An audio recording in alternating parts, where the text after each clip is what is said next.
जश्न मनाए के आमिना का नाम आ गया।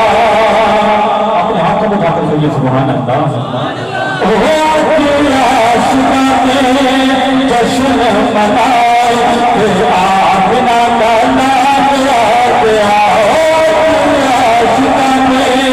जश्न मनाए के आमिना का नाम आ गया।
Oh